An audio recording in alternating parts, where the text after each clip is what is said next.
تو وہ اب عشاء کے بعد وہ جلدی سے انہوں نے چادر اوپر لی اور اس میں تھوڑا یوں سوراخ بنا کے نا ان کو دیکھنے لگے کہ اب یہ کیا کرشمہ کرتے ہیں، وہ ساری رات کا لمبا سجدہ کریں گے یا ساری رات کا رکوع کریں گے یا ساری رات روتے رہیں گے، کیا کریں گے؟ تو ایسے دیکھ رہے وہ۔ ہیلو فرینڈز، ست شری اکال، آداب، نمستے، ویلکم بیک ٹو اور چینل الہی ریاکشن۔ اور آج اپنے چینل پہ لے کر آئے ہیں بہت انٹرسٹنگ ویڈیو پہ ریاکشن، جس میں ہم ریاکٹ کرنے والے ہیں ایک جنتی صحابی کا قصہ بائے مولانا طارق جمیل جی۔ تو کچھ ٹائم پہلے ہم نے طارق جمیل جی سے ایک قصہ سنا تھا، وہ تھا آخری جنتی کا کیا حال ہوگا۔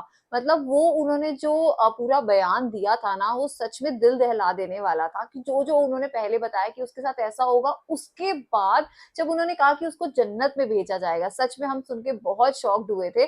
وہ پورا بیان اب تک میرے دماغ میں موجود ہے۔ دیکھتے کہ آج وہ کسی جنتی صحابی کا قصہ شیئر کرنے والے ہیں ہمارے ساتھ۔ تو چلیے پہلے ویڈیو دیکھتے ہیں، پھر اس کے بارے میں بات کریں گے۔ طارق جمیل جی کے جو بیان ہیں وہ ہمیشہ بہت اچھے ہوتے ہیں۔ ان کی باتیں جو ہیں وہ اتنی زیادہ اسپرچول ہوتی ہیں، اتنی پیور اور ڈیوائن ہوتی ہیں کہ ان کے ہر بیان کے جو الفاظ ہیں نا وہ سننے والے ہوتے ہیں۔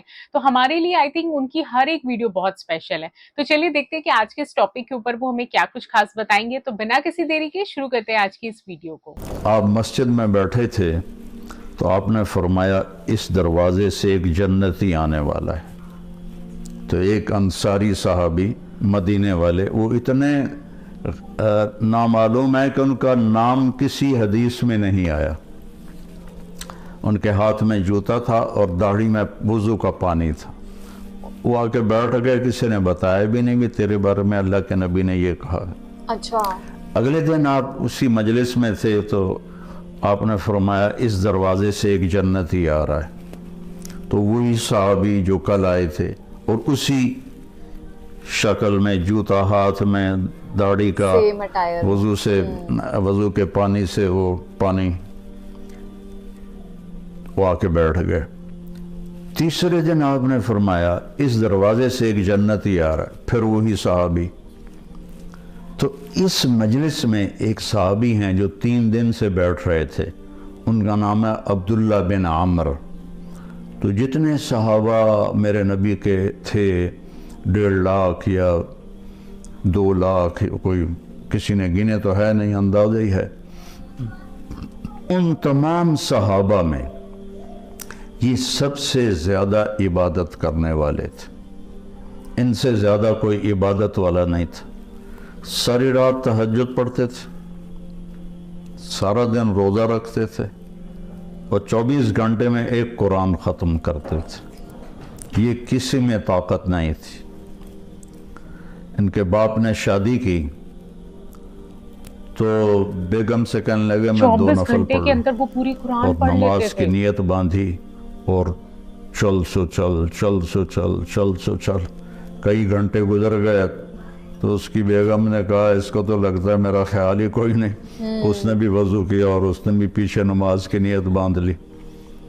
تو جب صبح فجر کے بعد باپ نے پوچھا عمرو بن عاص رضی اللہ عنہ، بیٹا رات کیسے گزری؟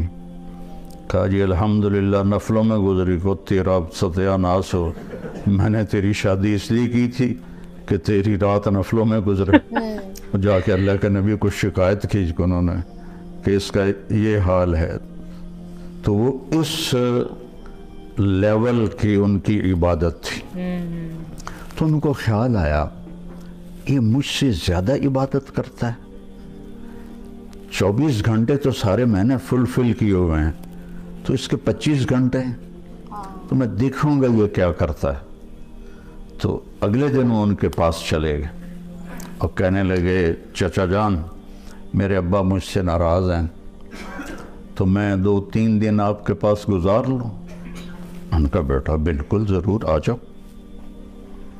تو وہ اب عشاء کے بعد وہ جلدی سے انہوں نے چادر اوپر لی اور اس میں تھوڑا یوں سوراخ بنا کے نا ان کو دیکھنے لگے کہ اب یہ کیا کرشمہ کرتے ہیں، وہ ساری رات کا لمبا سجدہ کریں گے یا ساری رات کا رکوع کریں گے یا ساری رات روتے رہیں گے، کیا کریں گے؟ تو ایسے دیکھ رہے۔ وہ آئے اور سونے کی دعا ہے رات کی، اللہم بسمک اموت و احیا، انہوں نے دعا پڑھی اور تھوڑی دیر بعد ان کے خراٹے شروع ہو گئے۔ اب یہ انتظار کر رہے کہ ابھی اٹھیں گے، ابھی اٹھیں گے، ابھی اٹھیں گے، حتیٰ کہ فجر کی اذان ہوئی اور یہ انتظار انتظار انتظار، اور وہ اذان پہ اٹھے تو یہ حیران پریشان ہو گئے کہ یہ چاچے نے تو 2 نفل تہجد بھی نہیں پڑھے، تو جنت کی بشارت کہاں سے مل گئی؟ اب اللہ کے نبی کی بات بھی غلط نہیں ہو سکتی، اور آگے چاچا جی کا بھی عمل کوئی نظر نہیں آ رہا، ساری رات سوتا پیا۔ تو انہوں نے کہا اچھا ایک رات اور دیکھوں گا۔ اگلی رات عشاء کے بعد انہوں نے وہی کام کیا، چادر اوپر لی اور ایسے کر کے، بیچارے کتنے تھکے ہوں گے، یوں کر کے دیکھ رہے، وہ آئے اللہم بسمک اموت و احیا اور او گئے۔ وہ ساری رات سونے میں گزار دی، فجر کی نماز اذان پہ اٹھے۔ اب ان کی حیرت اور بڑھ گئی کہ اس زمانے میں تو منافق تہجد نہیں چھوڑتے تھے، تو ان کو تو جنت کی بشارت ملی پڑی ہے، یہ تہجد بھی نہیں پڑی اور جنت کی بشارت۔ اچھا ایک رات اور دیکھوں گا۔ پھر تیسری رات وہی تماشا انہوں نے کیا، انہوں نے بھی وہی تماشا کیا، سیم انہوں نے اپنی سونے میں رات گزاری، یہ ان کو چیک کرنے میں لگے رہے۔ آخر سے اذان پر وہ اٹھے تو یہ بول پڑے، کہنے لگے چاچا سچی بات یہ ہے میری کوئی اپنے ابا سے لڑائی نہیں تھی، میں نے 3 دن تیرے بارے میں مسلسل سنا کہ ایک جنتی آ رہا ہے، ایک جنتی آ رہا ہے، ایک جنتی آ رہا۔ اللہ کے نبی نے تیرے بارے میں فرمایا، تو میں دیکھنے آیا تھا کہ آپ کیا کرتے ہیں، تو آپ تو ساری رات سوتے رہتے ہیں، تو یہ کیا چکر ہے؟ اللہ کے نبی کی بات بھی غلط نہیں ہو سکتی، وہ تیرے پاس پلے بھی کچھ نہیں ہے، جس کو وہ سمجھ رہے تھے کہ کچھ بندگی عبادت۔ کہنے لگے بھتیجے یہی ہے جو تو نے دیکھا ہے، اور میرے پاس کچھ بھی نہیں ہے۔ تو وہ نہ بوجھل قدموں سے واپس، چونکہ وہ 2 چیزوں کو آپس میں جوڑ بٹھانا ان کو نظر نہیں آ رہا کہ ادھر جنت کی بشارت ہے، ادھر ساری رات کا سونا ہے۔ جب میں نے پہلے بتایا کہ اس زمانے میں تو منافق تہجد نہیں چھوڑتے تھے کہ پتہ نہ چل جائے، تو یہ ساری رات سو کے یہ کیسے جنت کیسے مل گئی؟ جب وہ دروازے تک پہنچے نا تو کہنے لگے بھتیجے ادھر آؤ، تو میں اندر کی بات بتاؤں؟ تو انہوں نے کہا یہ بتائیں۔ تو کہنے لگے یہ جو دل ہے نا، اس میں کسی کی نفرت کوئی نہیں، کیا بات ہے، اس دل میں کسی کی نفرت کوئی نہیں، اور مجھے کسی سے حسد کوئی نہیں ہے۔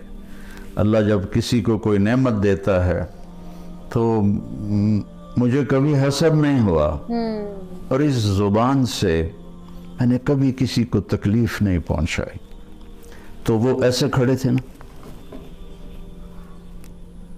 تو ان کا جو حدیث میں تو یہ ایکشن نہیں ہے، لیکن تھوڑا عربی سے مناسبت کی وجہ سے جو ان کا جو باڈی ریاکشن ہوا وہ میں آپ کو دکھانا چاہتا ہوں۔ تو وہ کہنے لگے ہوا ہوا، اچھلے اگو یہ پھٹا تھوڑا ہے، نہیں تو میں ڈہ نہ پاؤں۔ کہنے لگے ہوا ہوا، کہنے یہی ہے، یہی ہے، اور آگے کہنے لگے یہ ہمارے بس میں نہیں ہے۔ تو اللہ کے بندوں سے دل صاف رکھنا۔